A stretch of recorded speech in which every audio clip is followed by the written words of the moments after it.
So guys, two things come out this week that are very interesting. So China is planning on producing a fleet of robots to fight in a war in the future. And the US said that they're developing AI-powered drones that can select human targets and identify them to kill them. So currently, several countries are lobbying to the UN saying that, hey, we should really put some regulation in place to prohibit the use of AI-powered drones that can kill people. Sort of like how they treat the nuclear situation. And this really gets into the fact that any time in history when we're developing new technology and a war is underway, we really can't help ourselves but to use the newest, greatest, latest, and most deadly weapons out there. And yes, we've been lucky in the fact that we haven't used nuclear weapons up to this point, except for the end of World War II. But I would argue that AI is not necessarily the same thing as nuclear because people are afraid to use nuclear because of the lasting impact of it. But you're gonna tell me that if we get into some kind of escalation with the Middle East or Russia or China, with whatever's going on right now in Israel and Hamas, we're not going to use the full extent of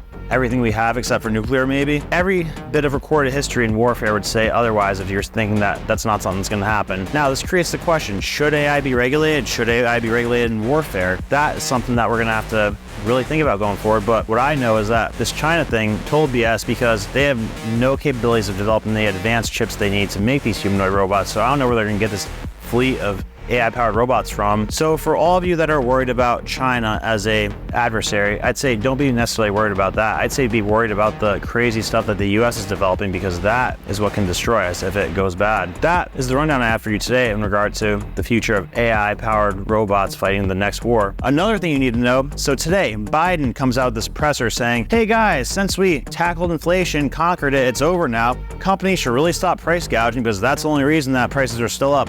All right, BS, Biden. The only reason that inflation's measurably down in the charts, that the BS charts the government shows, is because you started changing the way you measure inflation. Little known thing, at the beginning of 2023, the government completely changed the way they measure inflation. Prior to this change, they would measure 2 years ago what it was and compare that number to today. Starting January, they started measuring it against 1 year ago. So what was going on 1 year ago? Inflation was very high. So the number measured against that today is going to obviously look lower because it averages the rate of change after that bigger number. But if it was measured against the number from 2 years ago, it would look insane because 2 years ago, inflation was like 2%. 1 year ago, inflation was 8% at this time.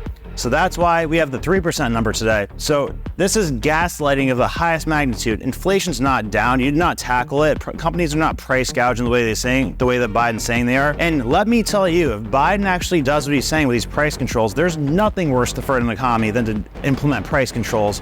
That's what happened with Venezuela, Argentina, all these socialist countries where inflation's off the charts. So do not buy this. It's gaslighting to the highest magnitude. Inflation's not gone. It's not tackled. We still have high gas prices, high food prices. We still have less disposable income than we did 2 years ago. So don't buy this for a second. Call this out, and I'll post a link below to show the change that the government made earlier this year.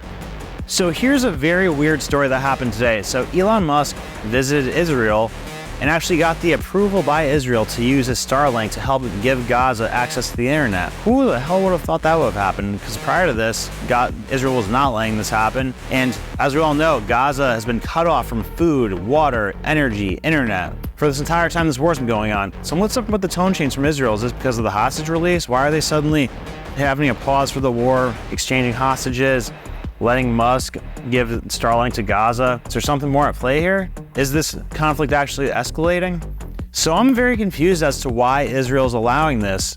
Now this gives the Hamas members the ability to coordinate and potentially plot terrorist attacks. So this again goes to the narrative of, is Israel trying to let Hamas have the ability to orchestrate another attack to allow themselves to justify harsher responses? Because remember, the beginning of this is all BS. We know that Israel allowed this attack to happen. We know they got advance warnings by Egypt, by the US, by the CIA, and that Netanyahu wanted to invade Gaza. So they got everything they wanted out of letting that attack happen. Now are they possibly pounding Gaza too much to the point where they're like, all right, let's throw them a bone. Let's let them communicate over the internet so they could organize something else, and then we could come down on them even harder. That's where my mind goes, but who knows? I'm speculating because it's a very weird thing. They're suddenly having mercy, or apparently like throwing them a bone, giving them the way to communicate with each other. So some interesting developments going down off the coast of Yemen. A suspected Houthi rebel group hijacked a ship, chemical tanker ship to be specific, and the group went on to say that they will seize and take over any ship that carries a Zionist flag or supports Israel. And the group wanted to say they're going to seize control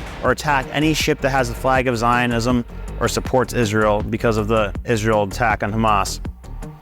Now, this might seem like a small, insignificant thing, but think of this situation like a big tinder box where any little spark could set it off, and I've been surprised the past few weeks with this attack that happened on the US base from an Iran-backed proxy group. I thought things like that could spark this off, but I've honestly been wondering, are the powers that be strategically waiting for a certain point in time to actually acknowledge, oh, there's escalation happening here? Because, this could become a very political thing once the election rolls around. Are they waiting for the perfect time to say, like, oh, XYZ happened, now we're in a legit World War type of situation where we have to, up the ante? Because keep in mind, we have, 7 U.S. aircraft carriers in the ocean off the coast of Israel and Hamas, off the coast of Israel and Palestine right now. So this is the most significant show of force that we've shown in a long time. The fact that they're locked and loaded, ready to go right there off the coast. This makes me wonder, are we waiting for that special time where it's politically right to jump into a war and scare the crap out of everybody and say, oh, we can't have an election right now because we're at war? Because a lot of the things that have happened over the past few days, weeks,